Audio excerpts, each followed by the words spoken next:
बुद्ध के जीवनकाल के दौरान एक अमीर आदमी था जिसकी पटाकारा नामक एक आकर्षक बेटी थी।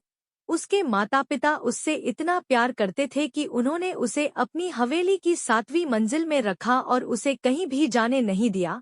जब वह 16 वर्ष की थी, पटाकारा के माता पिता ने उसकी शादी एक अन्य धनी व्यक्ति के बेटे से कराने की व्यवस्था की, लेकिन उसे पहले ही अपने पेज बॉय से प्यार हो गया था और वह उसके साथ रहना चाहती थी। शादी से ठीक पहले सुबह सुबह पटाकारा ने एक नौकर की तरह कपड़े पहने और हवेली से बाहर निकल गई। वह अपने पेज बॉय से एक तय जगह पर मिली और वे एक साथ भाग गए। इस जोड़े ने एक दूर देश की यात्रा की और शादी कर ली। कुछ समय बाद पटाकारा अपने बच्चे को जन्म देने के लिए तैयार थी। यहाँ मेरी मदद करने वाला कोई नहीं है, उसने अपने प्यारे पति से कहा। लेकिन एक माँ और पिता के दिल में हमेशा अपने बच्चे के लिए एक नरम जगह होती है। कृपया मुझे मेरे माता पिता के घर ले जाएं, ताकि मैं बच्चे को जन्म दे सकूं। हमारा बच्चा। लेकिन उसके पति ने कहा, मेरी जान, तुम क्या कह रही हो? अगर तुम्हारे माँ और पिता ने मुझे देख लिया तो वे मुझे इतना प्रताड़ित करेंगे कि वे मुझे मार डालेंगे।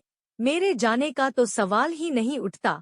उसने उससे बार बार विनती की और हर बार उसने जाने से इनकार कर दिया। एक दिन जब उसका पति बाहर गया हुआ था, पटाकारा अपने पड़ोसियों के पास गई और उनसे कहा, अगर मेरे पति तुमसे पूछें कि मैं कहाँ गई थी तो उन्हें बताना कि मैं अपने माता पिता के घर गई हूँ। जब वह घर आया और पटाकारा को लापता पाया, तो उसका पति उसके पीछे भागा और जल्द ही पकड़ लिया और उससे घर लौटने के लिए विनती करने लगा। वह मना करने लगी, लेकिन तभी उसे प्रसव पीड़ा शुरू हो गई और उसने जल्द ही एक बेटे को जन्म दिया। उसने सोचा, अब मेरे माता पिता के घर जाने का कोई मतलब नहीं है, और अपने पति के साथ घर लौट आई।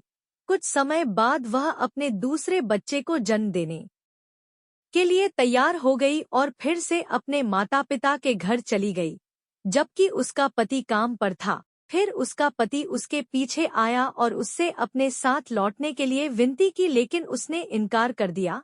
जब यह हो रहा था तो एक भयानक तूफान उठा। पटाकारा ने अपने पति से कहा, प्रिय, मुझे प्रसव पीड़ा आ गई है, मैं इसे बर्दाश्त नहीं कर सकती। कृपया मुझे इस तूफान से बचने के लिए कोई जगह ढूंढ दीजिए। उसका पति अपनी कुल्हाड़ी लेकर भारी बारिश में इधर-उधर गया और आश्रय बनाने के लिए शाखाओं और पत्तों की तलाश करने लगा। एंथेल पर एक झाड़ी उगी हुई देखकर वह उसे काटने गया। जैसे ही उसने ऐसा किया, एक जहरीला सांप बाहर निकला और उसके हाथ में काट लिया, जिससे उसकी तुरंत मौत हो गई। जैसे ही पटाकारा अपने पति की प्रतीक्षा कर रही थी, उसका दर्द और भी गंभीर हो गया और जल्द ही उसने एक और बेटे को जन्म दिया। कमजोर, ठंडी और गीली वह अपने बच्चों को अपनी छाती से लगाकर जमीन में दुबककर रात भर इंतजार करने, अपने पति की चिंता करने और यथासंभव आश्रय देने के अलावा और कुछ नहीं कर सकती थी। अगली सुबह नवजात शिशु को अपने कूल्हे पर लेकर और दूसरे बच्चे का हाथ पकड़कर पटाकारा उस रास्ते पर चली गई जिस रास्ते पर उसका पति गया था, और अंततः उसे मृत अवस्था में पाया। उसने रोते हुए कहा, मेरी वजह से मेरे पति की सड़क पर मौत हो गई। थोड़ी देर के बाद वह रास्ते पर चलती रही जब तक कि वह अचिरावती नदी के पास नहीं पहुंची, जो तूफान से भर गई थी। चूंकि उसे पिछली रात से कमजोरी महसूस हो रही थी, इसलिए वह दोनों बच्चों को एक साथ नहीं ले जा सकती थी। पटाकारा ने बड़े लड़के को किनारे पर रखा और छोटे को नदी के पार ले गया। फिर उसने बच्चे को पत्तों के बिस्तर पर लिटा दिया और बड़े बच्चे के लिए लौट आई। अभी वह बीच धारा में पहुंची ही थी कि एक बाज आसमान से नीचे आया और छोटे बच्चे को लेकर झपट्टा मार गया। पटाकारा ने बाज को देखा और तेज आवाज में चिल्लाया, सू सू। जब बड़े लड़के ने पानी के पार उसकी आवाज सुनी तो उसने सोचा, माँ मुझे बुला रही है, और उसके पास जाने की जल्दी में वह किनारे से फिसल गया और नदी में बह गया। अब पटाकारा बहुत व्यथित हो गया और रो रो कर कहने लगा, मेरे एक बेटे को बाज उठा ले गया, दूसरे को नदी बहा ले गई, और मेरा पति सड़क के किनारे मरा पड़ा है। वह रोते हुए चली गई। तभी उसे एक आदमी मिला और उसने उससे पूछा, सर, आप कहाँ रहते हैं? सावथी में, उन्होंने उत्तर दिया। सावथी शहर में अमुक गली में अमुक परिवार रहता है। क्या आप उन्हें जानते हैं, सर? हाँ, मेरी अच्छी महिला, लेकिन मुझसे उस परिवार के बारे में मत पूछो। मुझसे दूसरे परिवार के बारे में पूछो जिसे तुम जानते हो। अच्छा सर, मैं केवल उस परिवार को जानती हूँ।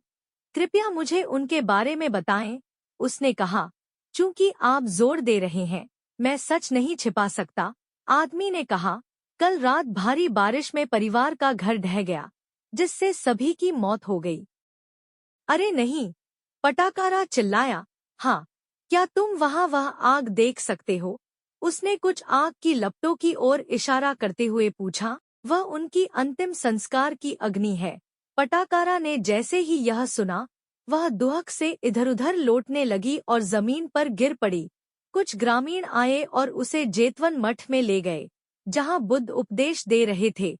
बुद्ध ने कुछ महिलाओं से उसे नहलाने, कपड़े पहनाने और भोजन देने के लिए कहा, और फिर उन्होंने सबसे मधुर और अद्भुत आवाज में उसे सांत्वना दी।